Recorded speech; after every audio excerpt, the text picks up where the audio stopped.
Yanlış mı ne? Yaşlarımı Fyr bağışla beni. Bu ucuma gir. Yanlış mı ne?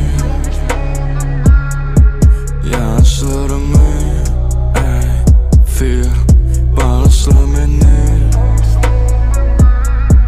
Bu ucuma gir. Yanlış mı ne?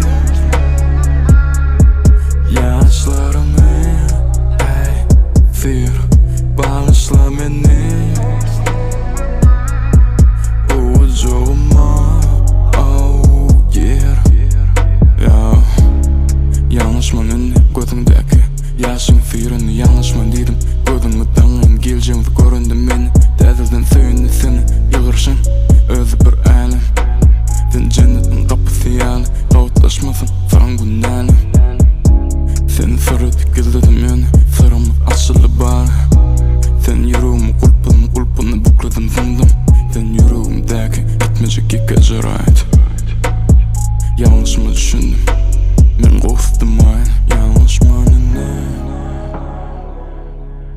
Yaşlarımı Fyr bağışla beni. Bu ucuma gir. Yanlış mı ne?